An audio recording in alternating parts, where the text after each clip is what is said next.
watching me like a nigga is cable. I'll be on no label, but my clothes be all labels. Most days I can't tell left from right. Most days I couldn't tell dark from light. Most days I couldn't solve 2 + 2. But most days I know I like you. Most days I couldn't tell up from down. Most days I couldn't tell a smile from a frown. Most days I couldn't tell the moon from the sun. But most days I think you might be the one.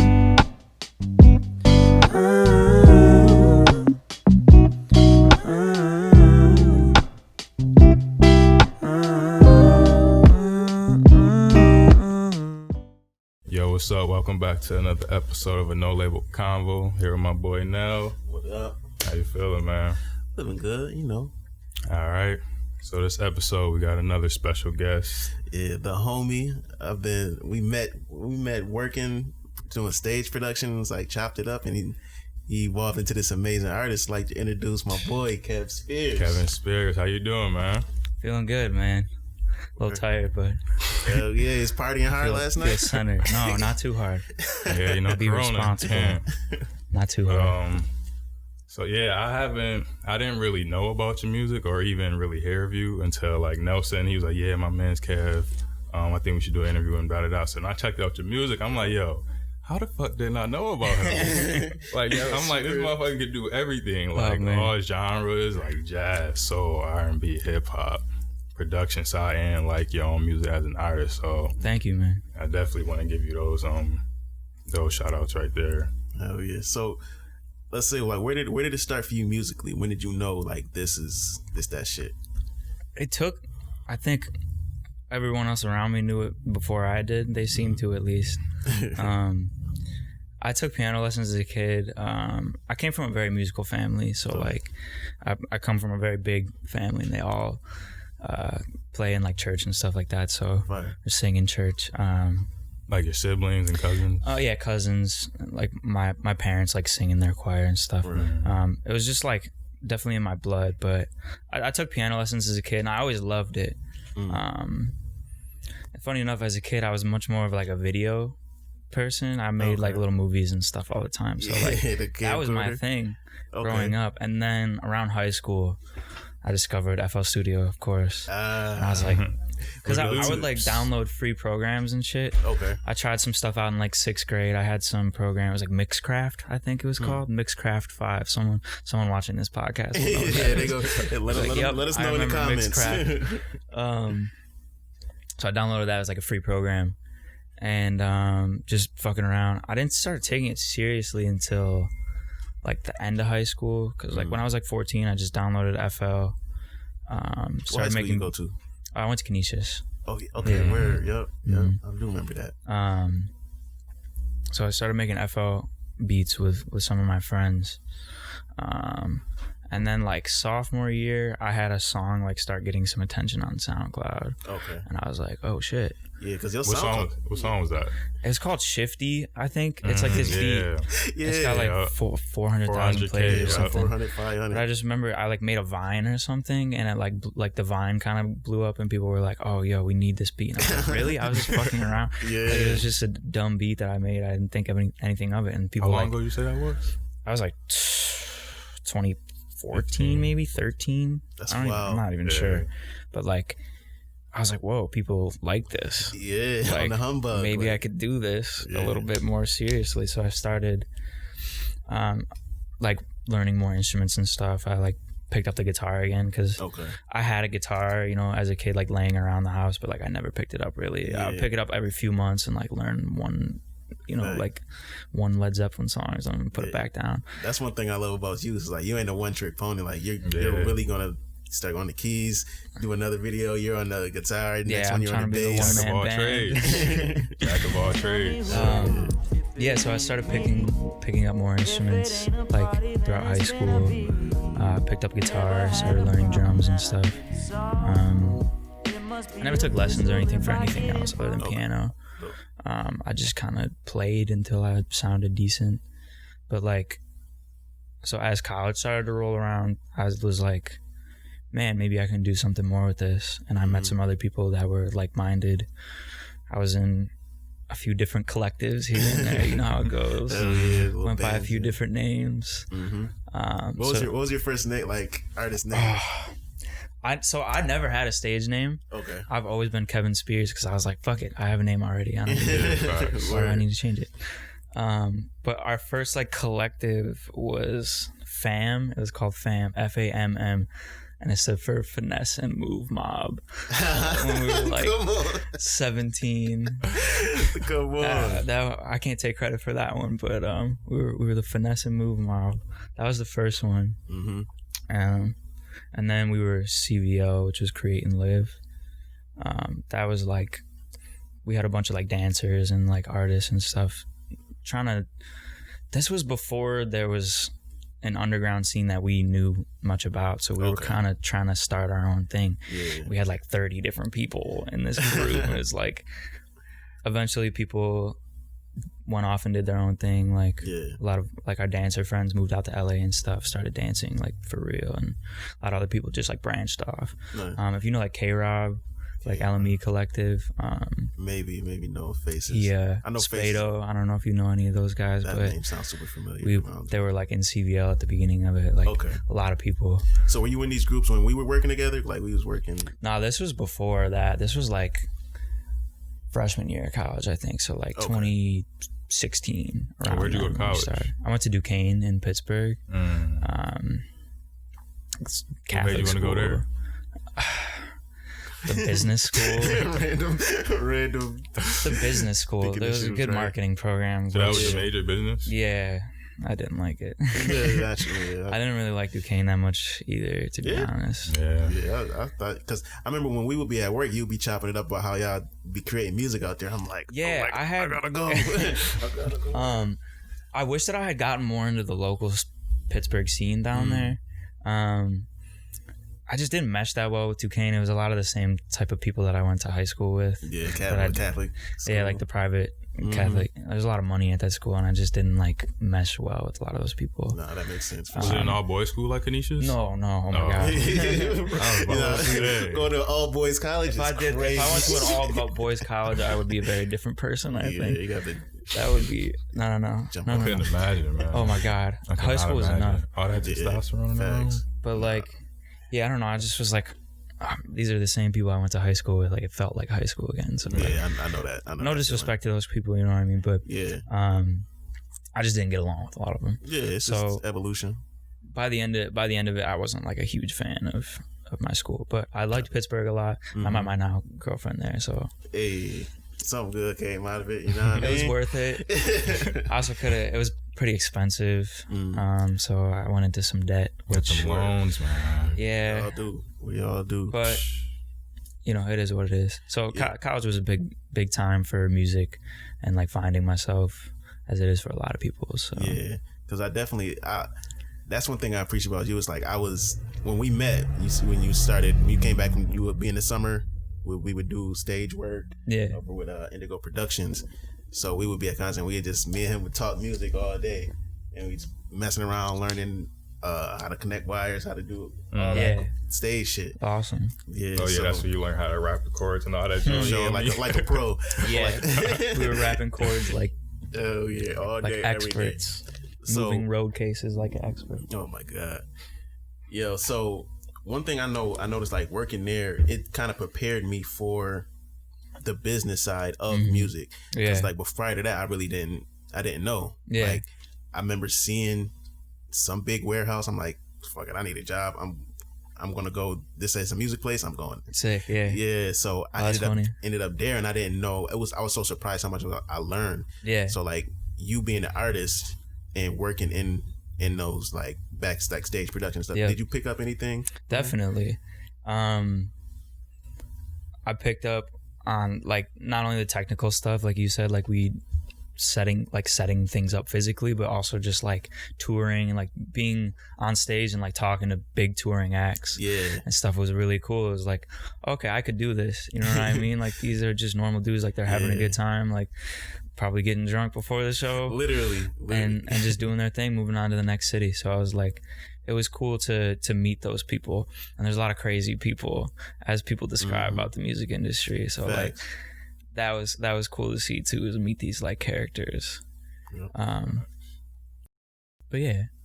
So like, around what time did you drop like your first EP? So I think my first one, like your first collective of songs, I would say, it's called Pepperoni Playboy. That shit. Now was that one just more so of a beat tape? It was just beats, pretty much. But I had been making kind of weird beats I was like in this little phase where I was making kind of like indie, like weird shit. So, and what would you like if so people who haven't heard Kev, what would you like? Who would you compare your sound closest to? Would you say? That's tough these days. Like your inspirations. Yeah, my biggest inspirations, for like modern producers would be someone like K Tronada,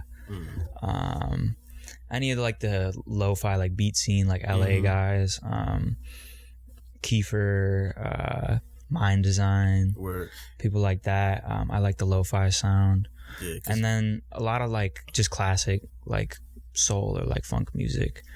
But like now I would compare myself to someone like you guys mentioned FKJ, someone like that. I kind of have like developed that sound. I listen to a lot of like Monty Booker and shit like that too, like dope. Like the chill hop kind of thing. So it's a little all over the place, but that's what makes you Kev. Like, because the closest thing I could like from music I've been listening to was like the internet. Like you give me that type of vibe. Thank you for Buffalo, like that Buffalo Elmwood Village, like, and that's really our sound. We see how Buffalo's music scene has just been going crazy with Griselda. Shout out to them, and just artists like the local scene been going nuts.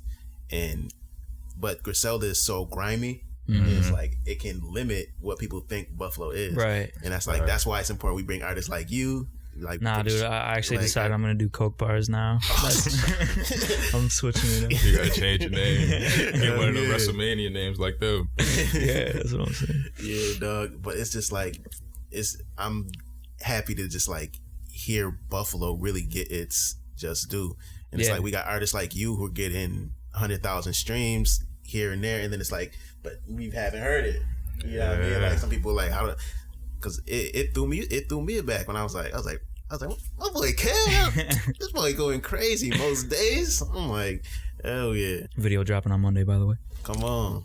Video for what? Most days. That's like my big song. Fire.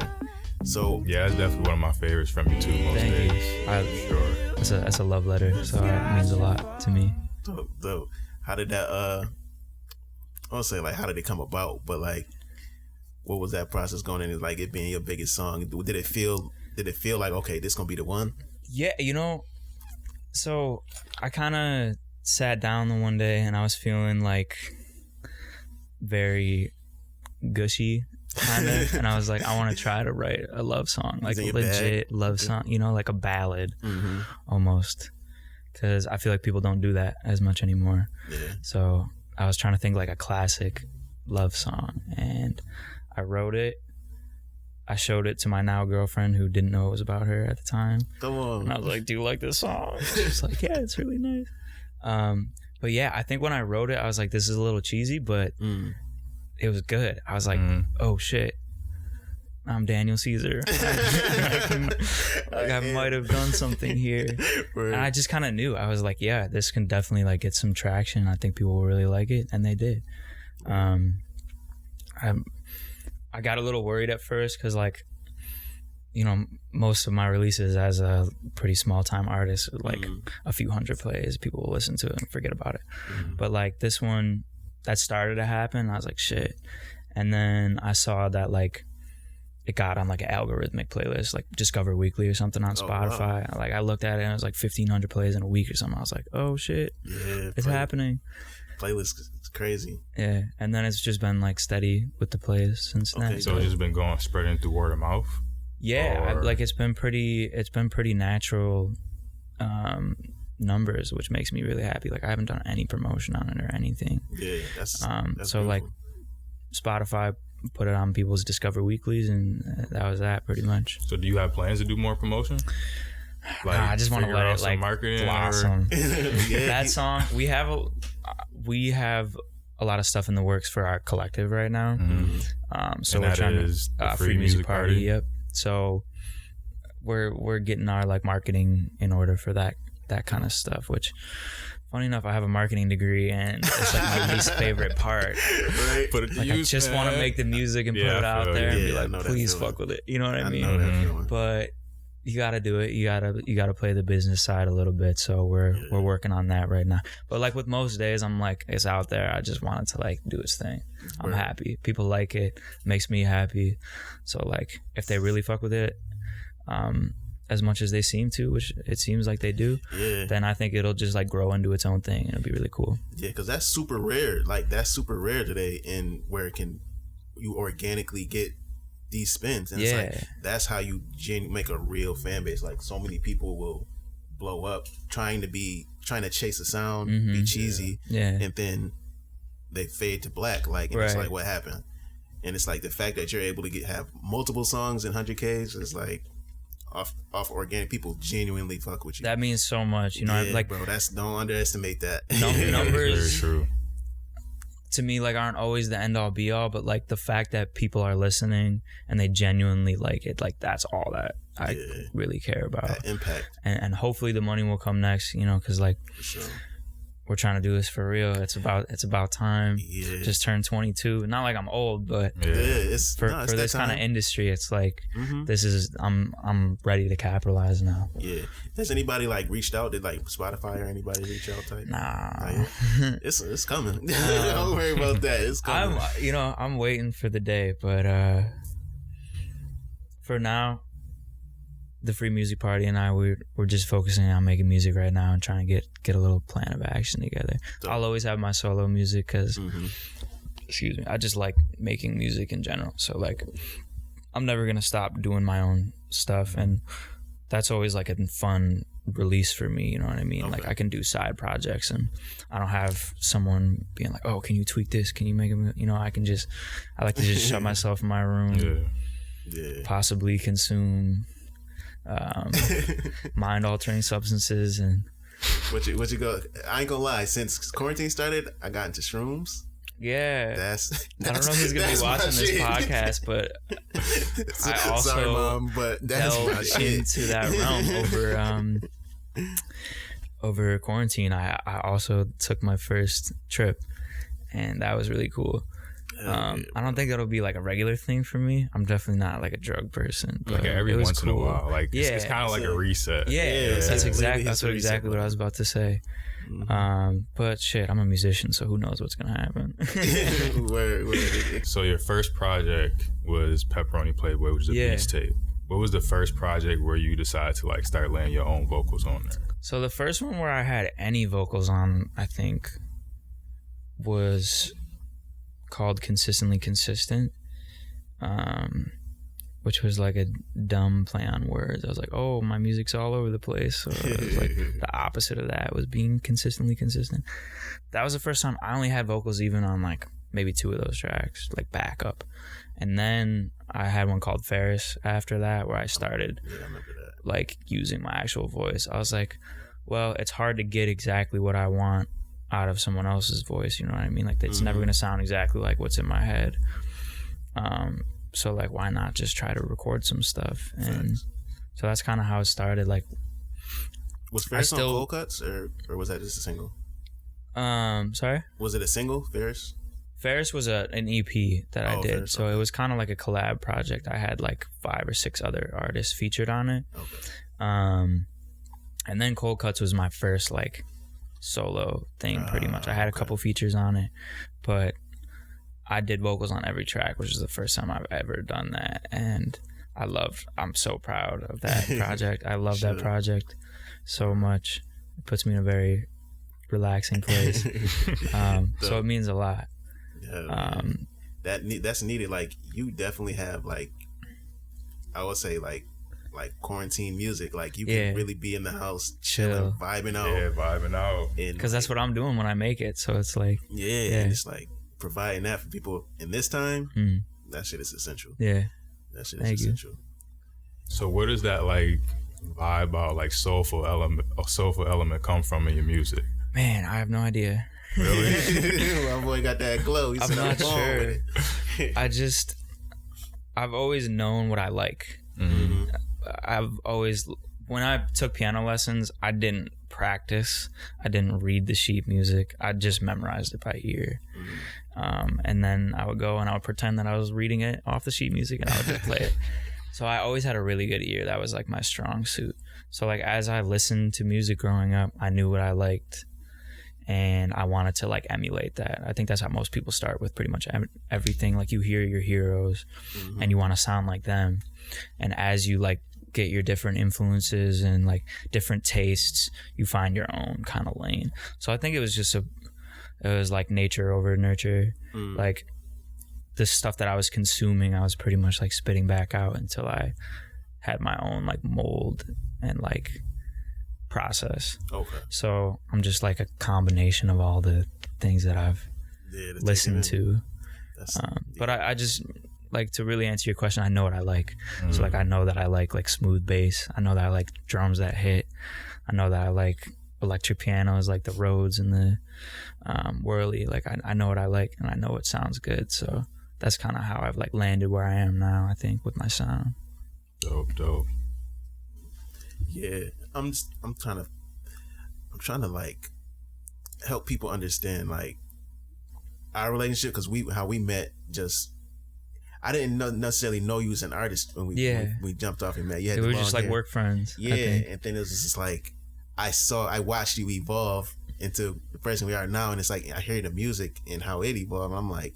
I'm like, yo, this is a story to tell. You know what I'm saying? So like, what point did you meet him? Like, around what project was the first one? Man, like, how I don't many even know what I joints was did you doing have out when at we that met. time? Yeah, it was. I think I was laying kind of low at that point. Yeah, just making music. Much stuff out. I wasn't like pushing a ton of. So it was like after Pepperoni Playboy. And Yeah. It was well after that kind of stuff. Yeah. So I was already like doing stuff, but I think when Nelson and I met, we were just work buddies, and like I've always been pretty bad at putting myself out there. It's probably why you haven't heard my things. I'm not very good with self-promotion. I just kind of like to like put stuff out, like leave stuff out there and like see if anyone picks it up, you know? So it's like me being able to work with, it's like, it was a blessing, just the fact like, shoot, if you ain't going to champion it, hold on, let me tell you real quick. My boy over here is nice. I appreciate it. Why you tell me sooner, man? I should, right? Yo, but I'm like, when I really remembered, like, you started taking it, like, going hard with it, you were talking about the, I remember because I was going over to the Slime Shack a lot. Yeah. Or whatever, and I would tell you, I seen you at the, we went to the, I would say it was at the backyard. Yeah. Backyard it was event. like the last one at that Slime Shack. Did you guys start doing your basement sessions after that, or was it before? It was a little bit after that, because I went back to Pittsburgh and so I lived with my buddy Joe, Joe Cow. He's a really talented producer as well. So we started doing we were like, man, why don't we record some of these sessions more, put them out there a little bit. Yeah. But yeah, that was right after that Slime Shack. That was so fun. Yeah, that was a good show. Dope. That's when I knew like Buffalo's underground scene was like really about to like evolve into something people gonna love. Yeah. And it's just like, we were the new kids on the block. It was just like, okay, yeah, Griselda, they're super dope, but it's that era, like they're like mid-30s. Those people who love that gonna love it. But this shit right here, this is for the kids. Yeah, this is for the streaming era. This is for us. Yeah. And man, I'm happy to be a part of it. Happy Me to too. be able to document this shit. I love it. Hell yeah. Man, but I remember being pissed. I couldn't make it to your one of those basement shows. How many did you guys have? We did a few here and there. I think we did only like 2 of those that we threw. Of course we did the Buffalo marathon. We did Stamps, we did Milky's, we did Sugar City. I did Nietzsche's, which was Nietzsche's a good spot. Shout out to Brandon for setting that up. He's doing that selected representative gig where he gets one member from different Buffalo hip hop groups and has them perform. And he had me headline at Nietzsche's that night, and I was like, that was so exciting for me. So that shouts out to Brandon for that. But yeah, I want to throw more like low key shows like that, like the basement show that we did, because that was a lot of fun, and it's not a lot of pressure. It's like good vibes all around, just people relaxing. And the big thing I want to get to specifically in the city too is having people come to just listen to the music and just enjoy the sounds, because that's what we need. Like for this generation, we need places where people can come. I'm coming to listen to new music. Yeah, because there's so many people used to go to the clubs because they wanted to hear what the DJ was going to play. Like now it's like, I know what he better play what I'm expecting him to. Yeah. It's like, yo, bro, that shit's whack. I'm glad you said that too. Man. Yeah, bro, we need that. It's like, let us curate a little bit, please. Like, and it becomes such a, I don't say it comes a tax, but like you were mentioning how your song got picked up on the playlist. Yeah, like that's super rare. Like that's a super rare. It is. So like it used to be DJs would go to the joint, they picking out music, and I'm going to see this DJ because he's dope. You're right. Yeah. So it's like we need to create that space. I would love that. Yeah. I just want people to really like emphasize music. Like I care about it so much. So I do get a little frustrated when people are like talking over the music and stuff. Mm-hmm. Like I understand like at basement shows, like it's just a lot of it is more of like a kickback kind of like vibe. But like I really want to get to the point where people like kind of sit down and shut up and listen, because like I want them to hear, like I put so much of myself into the music. I want to like be able to communicate that, you know. I want people to hear that and like genuinely like connect with it. So I think you can't really take all of it in if you got all these distractions. If there's like background noise and stuff. And I understand, you know what I mean? Like I said, that happens in like especially at underground shows, but like I want my equivalent of like mosh pits, because like I don't make like mosh pit music, you know what I mean? But like I want to know that people are connecting with it, so it's got to look a little different for the type of music I make. But I think that'll happen just with time. It'll come together. Because I was thinking of like, we need to figure out one of those companies. I mean, sometimes I make mosh pit music, like, not all the time. Yeah, we need to. Buffalo needs one of those companies where it's like, you know how Dave Chappelle would have the barn parties. Yeah, and they were like, they had a whole system where they would take everybody's phone, and everybody has their own phone like lined up. Grab that. So, and it's like it makes people communicate with each other. Yeah, and play nothing but good bomb ass music. I would love that. And then, you know what I'm saying? Yeah, like I want to see that. I want to see that happen in Buffalo. Get to it, man. I'll help you out. Hey, what we gonna do? Yeah, I'm looking right at the man. Don't steal my ideas. So, yeah, we gonna make that work. Let me. Do you paint or anything? Do you like? I used to draw a lot. I haven't. I've kind of lost touch with some of my more like physical art. Yeah, because that was a big thing too. When I was a kid, I wanted to be an illustrator. Okay. But you know, I also wanted to be in the NBA, so it's like I'm 5'6", so that didn't work out. But I do, I like art, and I would like to get back into that like side of my because I can tell creativity. just from your videos and like the artwork for your projects, it's like you have that creative eye.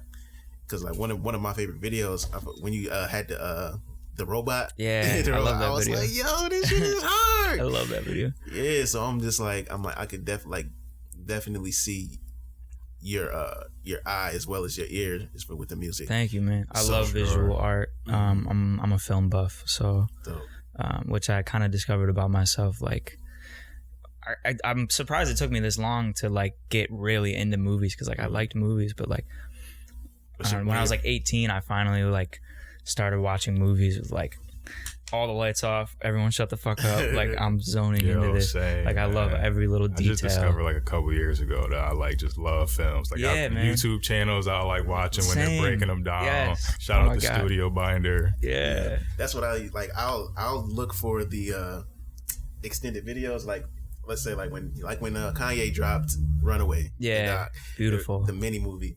I love any like video that's like more than like 10 minutes. I download them joints. I got a whole like file on my laptop, just videos longer than 10 minutes.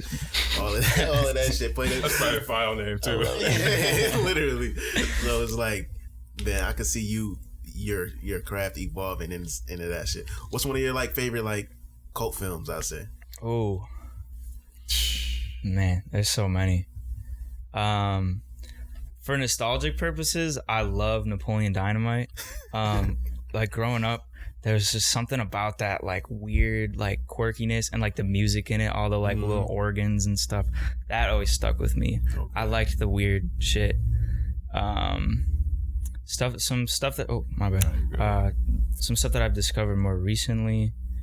I've been getting into like I like slice of life stuff, so like I'm kind of like an A24 stan. I like all the artsy like film grain, sad shit.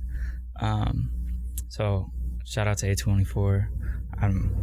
I am an annoying A24 stan. I'll admit that right now. I'm one of those dudes because I think they make really amazing like intimate films, and that's the stuff that I like. That feels like you're just like thrown into whatever world the movie takes place in. So like something that they'll do a lot is like have really weirdly specific like almost like inside like dialogue where like unless you knew that character and knew the world that they lived in, you wouldn't even know what it means, but they don't bother like explaining it. Yeah. So like you feel like a part of like you're just thrown into this like different world. And that's what film is about, you know. It's about escapism and feeling like you're a part of whatever story you're watching. So they do a really good job of that. Dope. So all of their movies I've pretty much loved. They've become classics in my mind. All right, so you got to pick a couple from them then. Okay. You got to decide on some. Yeah. I love The Lighthouse with Robert Pattinson and Willem Dafoe. Man, there's a lot to pick from. Right. Some of my favorites though, I loved Midsommar. I like their horror movies. They do horror movies in a different kind of way that I really enjoy. I really love Last Black Man in San Francisco. That was a great film. That one came out a couple years ago. See, I'll pick one more. Oh, I love Ex Machina. That's a great one. That's a good sci-fi thriller. One of my favorite. The fucking dance scene in that movie. Are you kidding? Like it's so like out of place, but so perfect. Yeah, it's a great movie. Would you say like things outside of music like that influence? Could you say you were influenced to make certain music from like movies you like and like directors or something like that? Maybe probably not, honestly. I think the music was kind of more from my household. So like I'm the youngest of 6 kids, and then my parents are like music buffs. So I had fucking Avril Lavigne playing in one room, Carrie Underwood playing in one room, Rage Against the Machine playing in one room, shout out to Joe, Tribe man. Called Quest playing in another room, Steely Dan playing in another. So I was like, that's part of where my sound being all over the place comes from too, is like just hearing so much different music. I would pick a different CD to fall asleep to as a kid. Like for like 2 months I would listen to the same album over and over and over again. So like one of them was Silly Songs with Larry, like fucking VeggieTales. Another one was like Queen's Greatest Hits, fucking Smash Mouth. I would go to sleep listening to Rage Against the Machine, like a little psycho. I loved it, like because my brothers had all the CDs and stuff, so we had like a little stereo next to our bed. I shared a room with them, so I had all their stuff. Like I had the stereo right next to the bed, so I would just fall asleep to that. Yo, that's a lost art too. Yeah. Like you said, like listening to this, I'm gonna listen to this song, this album for the next couple months or year. Not everything's so accessible, bro. It's hard. Yeah, bro. It's like, really hard to just be able to just sit down and listen to one album for a month. Bro. Yeah, bro. It's crazy because like, what's in it? I listened to like Nas's Godson. That's probably like the first CD I can remember like having that was mine. Fam, I listened to that for like a year, every single day, for a year, right? So it's like it becomes in this digital era, everything's so fast, whereas amazing album will come out, and then the next week there's 10 more albums that oh, did you hear this? And it's like I want to enjoy this, because like I know as an artist, like I put so much time into creating this. It's like a baby. Like I created this and I'm letting it go into the world. Right. I want it to be appreciated. I want people to take care of it. Swept under the rug. Yeah, definitely. What would you say is like that you noticed from like our generation and how we feel about music and the streaming era and art? So I tend to think that it's really cool, actually, for the most part, just because we have so much access to music. Like there's not gatekeepers as much anymore, because like you look at the 20th century music industry, it was just the big industry guys determining what people heard. They decided what was on the radio, they decided what records to sell, they decided what you heard. Now it's like everybody and their grandma is making beats in their room. So like, there's a new genre every day. It's crazy. Like we're hearing new music that you never would have heard without like this digital era, and people can collaborate all over the world. You can like, that's how I collaborate a lot, is digitally, just sending stuff back and forth like through email. So like I think it's really, really cool for the most part. There are some downsides to it, I think. I think people's relationships with artists have gotten a little twisted. People get a little too intertwined with like personal business and expecting so much of like artists. Like they're not just people too, you know what I mean? Like they are people, and they are like trying to do their job and like do something that people like, and like they'll like snap on you, or like they expect music to be released like right away, and like entitled that stuff. I don't like that entitlement, because it's like I'm trying to do this to share it with you, like and it's like those are tough expectations to meet. So like I would rather my fans like be able to support me, and like I don't just like understand that like I'm pretty bad at like releasing music. I like hoard it kind of. So like I just hope they don't crucify me for that. It makes me think of like Kurt. I think of Kurt Cobain, and it's like enormous artist. People love him crazy, but it's like when he wanted to go away, he was just like, I want to be able to have my space to do my thing. And it's just like people try to invade. I would hate to see something like that happen on somebody's phone, like on Snapchat. Like how he spiraled out. It was just like it's so different between like the lines of this is a person and then this is an artist, right? And it's like what they're doing for us is it's not, you're not entitled to it. It's like they don't, people tend to miss that for sure. But you're also somebody who says that you like to get to know an artist like as the person and get to know their personality first before you dive into their music. Because I want to say it was you who put me on the like Earl. Like he's a huge Earl when we be talking about it at work, and I'm just like I can't really get into it, and it was just like I watched the Earl Sweatshirt interview, and I'm like, oh, like this is him. Like he's not being like something he's not, and like then I listen to his music with different ears, and I'm like, oh, I can appreciate this because he's being himself. I don't like when I hear artists and they're not who they rap, like what they rap about or what they entail. I think the important distinction there is I think it's really cool to get to know an artist as a person, and like that, like Nelson said, that makes you connect so much more with the music.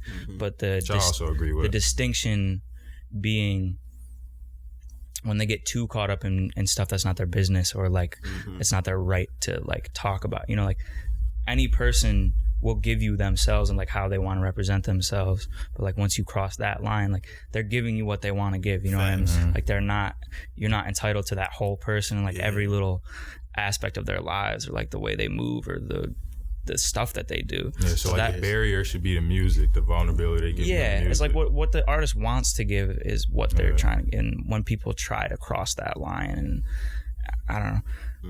I didn't want to like use the word cancel culture because it's like touchy. Bro, there's no such thing, man. There really isn't. I don't think it's as serious as everybody makes it out to be either. It's like I think that was kind of like a little phase. I think we're getting out of it personally. And I'll say, look, it's good to check people on their shit. Like it, obviously. But like I said, there comes a line where people cross like into people's personal lives, like that they just don't have any business knowing, and that's something that I have a problem with. But I don't think it'll ever be much of a problem for me. I don't see myself being like much of a front man, and that's kind of by choice. You know what I mean? So like I have no intention of being a celebrity, like in air quotes. It comes a side effect. It does. That's what I think. That's one thing we miss in that generation too. Is like fame and celebrity is a side effect of hard work. It's a symptom rather than like an end goal. And people get so caught up with the light. I call it the light show. The light show. Yo, because everything is, they want it in a 30-second clip on their IG. And it's, you got to understand, these people got lights. These people, it's a curated experience. Right. And once you hop in that game, you got to keep up that image too. Facts. You got to keep up the image. It's like we see a lot of kids who are like down and depressed, and it's like because you're expecting your reality to live up to a 30-second clip. What you're seeing, and it's like, fam, they were in their house for 2 hours trying to get this right for this 30 seconds, and then it's like you want your entire life to be like this, and it's like it can easily get distorted. So man, it's dope. Like you being 22, like I'm 27. You're 26? 25. Just turned 25. Just turned 25. And it's like, us being so young, we're able to document something that's never been experienced before. Like, this new, like, did you see The Social Dilemma? I haven't watched it yet. I just watched it a couple weeks ago. Bro, it's kind of scary, but it's like, it's good to be aware of it. I think, man, as soon as I like have a team around me, I'm staying off social media. I'll maybe have a burner account for memes on like Twitter or something. Gotta have memes. But that's it, because I find myself getting caught up in it, and like it takes a legit toll on people's mental health. I'm like, this is fucking with my actual psyche, and like that's not cool. Like it shouldn't be this serious. It's supposed to be like a fun thing. Like I just deleted mine on my Instagram and Twitter apps like a week ago. Good on you. Yeah, man. I'm addicted to this shit. I had to. I was just looking at my phone all the time for no reason. Everyone knows that loop where you, Twitter, close it, Instagram, close it, Twitter, close it, Snapchat, close it, Twitter. It's like at a certain point you gotta escape the matrix. Get out of it. It'll be times I'll be on Instagram, close the Instagram app, go right back to Instagram and open it. Like some shit has changed from 2 seconds ago. Exactly. I do that all the time. I was like, man, all right, so when I get a social media team, they can handle that, because I need to take a mental break. So what would you tell a kid? What would you tell let's say a 14-year-old going into high school, and they see an artist on IG, Snapchat, and they're like, shit, I want to do this. What would you tell that? What would you tell a 14-year-old? I would say focus on the music more before anything, because it's like I like craftsmanship and I like devoting time. At the same time, I don't think there's any formula for it. You know what I mean? So my best advice is just to be yourself in general. Know what you like. Specific advice would be to try to emulate the people that you like, the artist, the sound that they have. Like I like to like do music like a science. It's like trial and error. Like I like to experiment a lot. So like 90% of what I make is hot garbage, or it sounds like video game music. But like I'll get ideas out of those that I use in other beats, or like stuff that I actually want to flesh out. So take your time with it, experiment, like dive into it. If you make one good song, don't be like, boom, I'm ready, like I'm about to be big. Like no, keep going. Don't be afraid to like go out of your comfort zone and like listen to a lot of music. That's the biggest thing. If you want to make music, you have to listen to a lot of music, because you need the source material. It's like studying game film. Right. So at what age did you say you started to realize that? I think probably like around college. I think I started to realize, I was like, how do I get to where these people are? Like how did they find these sounds? Like how do they, like they didn't just pull them out of thin air, that's a fact. They have their influences. So I think around the time I was 18, a really, really, really big moment for me was the Anderson .Paak Tiny Desk concert, because that shit changed my life. I swear to God, I would not be where I am without that video. I watched that, and I watched him play those drums, and I watched them play those songs, and I was like, whoa, Yo, like this is so cool. And like they're so like they feel the music so intently, and like you believe the lyrics and you believe the music, and like I connected so strongly with that. I was like, this is so cool. You ever like, see his, I want to be like these guys. You ever see his dope. Yeah, you ever see his Ellen her birthday performance? Nah. Bruh. Crazy. That performance with Anderson .Paak made me, I was like, okay, this is why I love music, and this is why I'm never gonna walk away from it. Like, he was on the drums, singing, doing a joint. He freaking does a drum solo, brings his son out. His son comes out, starts pop locking and trying to dance. He's like 7 years old. I'm like, oh my God. Like, I shed a tear. I'm like, yo, this is crazy. He's next level. We saw him in Cleveland. Word. That's one person I gotta see. 2 summers ago, I think. Thundercat and Earl Sweatshirt opened up for him. What? On the what was it? Nicest Teeth in the Game. That's a whatever it was called. Bro. It was unreal. We got a chance to meet Earl and Thundercat because they came out to watch Anderson's set. So we just went over and like said what's up. That's dope. But like, dude, put on the most amazing show. He did like 3 encores. Like the shit was nuts. It was literally magical. At one point, it was at this venue in Cleveland. I can't remember what it was called, but it's right on the waterfront. It's pretty big. It's like an open air. Oh, I know what you're talking about. It's like a little open air, like stadium kind of thing, arena kind of thing, but it's right on the water. And like at one point, this fog rolled in, and like this giant like cargo ship passed right behind the stage, and they like blew their horn. It was like this magical event. I was like, what was his most recent project at the time? I think that was when Oxford came out, I believe. Oh, okay. Yeah. Or Oxnard, sorry, not Oxford. Oxnard. Oxnard, however you say it. Yeah, he's a goat. So are you a big Thundercat fan too?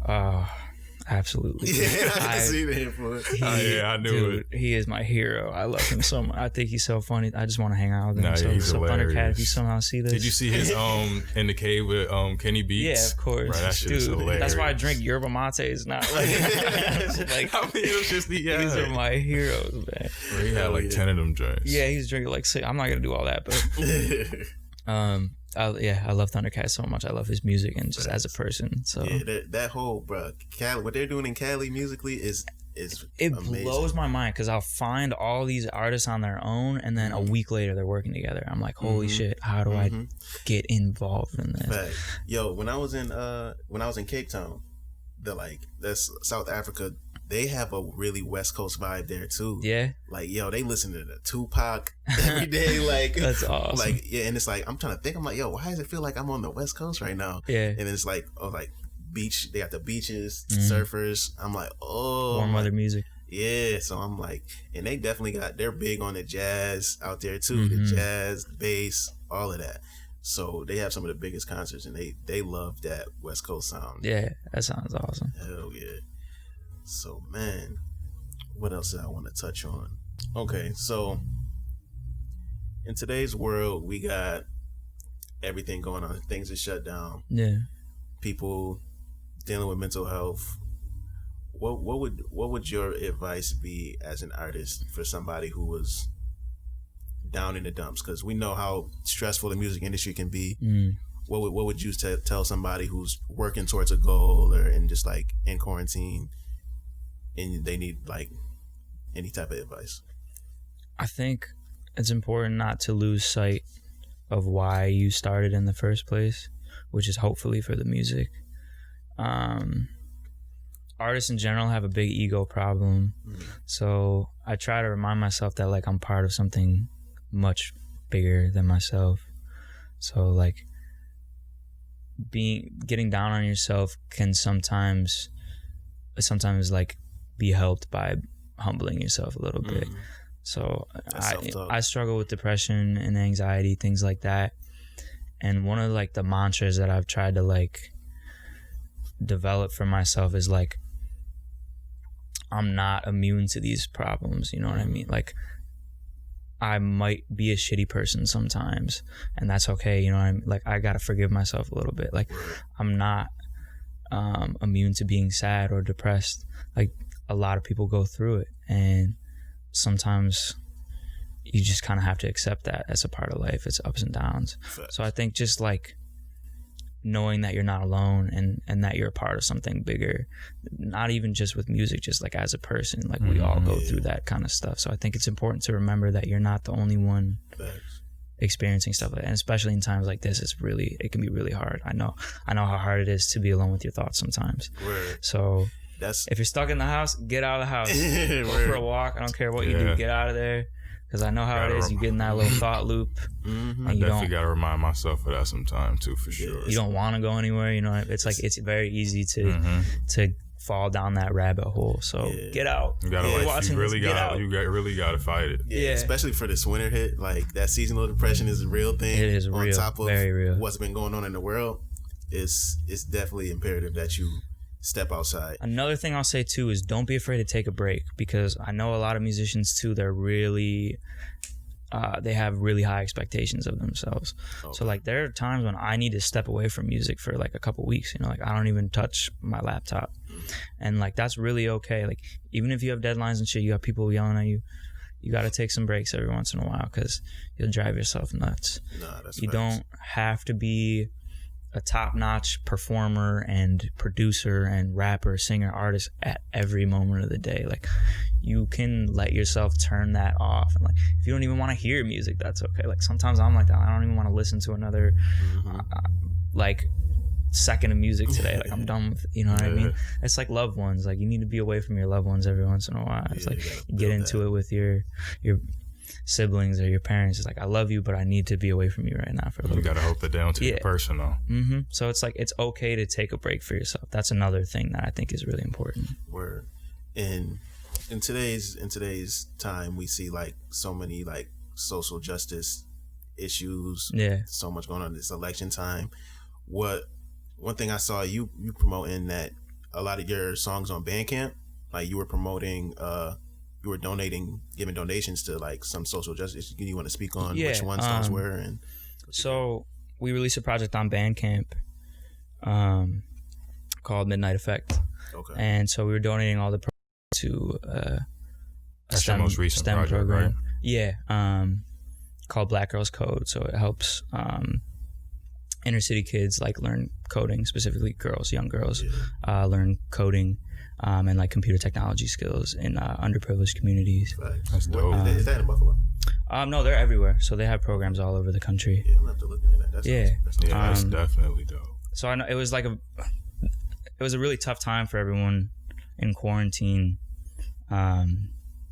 with social justice issues, and I think we were seeing a lot of it more up front too. So it was really like disheartening for a lot of people, like to just sit in the house and everyone was like kind of watching this like I know that. Watching kind of tragedy unfold. And it's like and a lot of people that weren't exposed to that were seeing and waking up to be like, holy shit, America's got some problems. And like a lot of people that didn't care to think about that before, aren't obligated to think about those things, were suddenly pushed in their face. So I wanted to do something like, I don't know, I don't think I have a lot to add to the conversation, you know what I mean? So it's like, I didn't want to like make it about myself or like I just wanted to do something that I thought was nice and like actionable that would really help communities. And it was something that I was interested in because I was kind of a computer nerd growing up. So I was like, I loved like my parents had this like time limit thing on the computer, and like I would like hack into it and like figure out how I could like beat the time limit. So like I want to give that to other people because that was really cool. How did you discover and hear about them? I did some research into like STEM programs specifically, because I think women in general, especially women of color, they're very underrepresented in that field. So that's something that, like, I have family in the STEM field and I think is really important. So I like did some research and I found one that I really liked, and Black Girls Code. I was like, I really like what they're about. So Yeah, it's dope. It's definitely commendable, man. Thank you, man. And that's one thing, like I remember, like I'll always remember about you, like regardless outside of music. And I was like, the day I remember, I was like, yo, I fuck with Kev. Like Kev always gonna be my fucking homie. We was like he dropped me off from work one day, and we were just having like a conversation. He was like, yo, this is prior to everything quarantine. This is like maybe 2017, 16. Mm-hmm. And he's like, yo, I seen something online, and it's like, yo, it's some wild shit. Like, and I'm like, what happened? And it's like, it might have been like some police brutality thing, like at the moment, something smaller. And he was just like, yo, I felt away. And then it was like, yo, like on some genuine shit, like what's something like how I could help, like what can I do? And I was just like, and we just had a real ass conversation. I remember that night. Yeah. And I'm like, yo, like that, just even having the heart to ask the question, or even just paying attention to it before it's now 2020, it's in your face, you can't miss it. Yeah.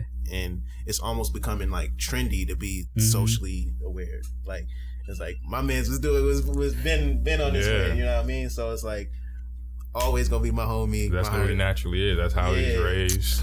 Thank you, man. I gotta shout out my parents for that. Yeah, I have amazing, compassionate parents. Word. Very smart people too. Shouts out to the grandparents too. Yeah. Grandparents raise the parents. So as we wrap up, where can people get your music? Everywhere. It's all over the place with different names, but you can look me up on SoundCloud. I'm on Spotify. I'm on Apple Music. I'm on Tidal. All those. Just look up Kevin Spears. You'll find it. I got a music video coming out this Monday, which is the November 2nd, I believe. Okay. For most days, which I'm very excited about. And the Anxiety music video is dope too. Anxiety music video just dropped. Thank you. Really proud of that. So yeah, look up Kevin Spears or Free Music Party on any platform, and you'll find us. And who's in the Free Music Party? So yeah, man, I feel bad now. I talking about myself this whole damn time. I was gonna bring them up, but then we were going. So Free Music Party consists of like my best friends. Steven, aka Alex Live, Enrique, who's DJ Apollo, Eddie Blanco.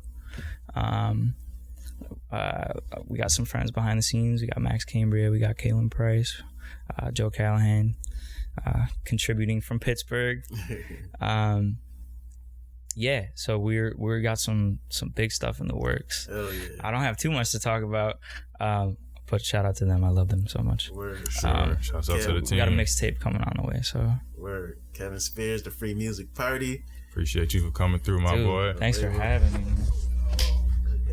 Good to see you too. Always. Everybody go check out his music, man. Get it on Spotify, Apple Music. All that good the names, shit. he said it already. We'll have, Instagram, Twitter, all that on there. Ooh. No doubt. Everybody be safe during Corona, everything especially. Mask up, show love. Yeah. Go out there and vote if you want to. I'm preaching that. Go out there and vote if you want to, man. Do your thing. No Label Convos. We out. Here. Peace. She watching me like a nigga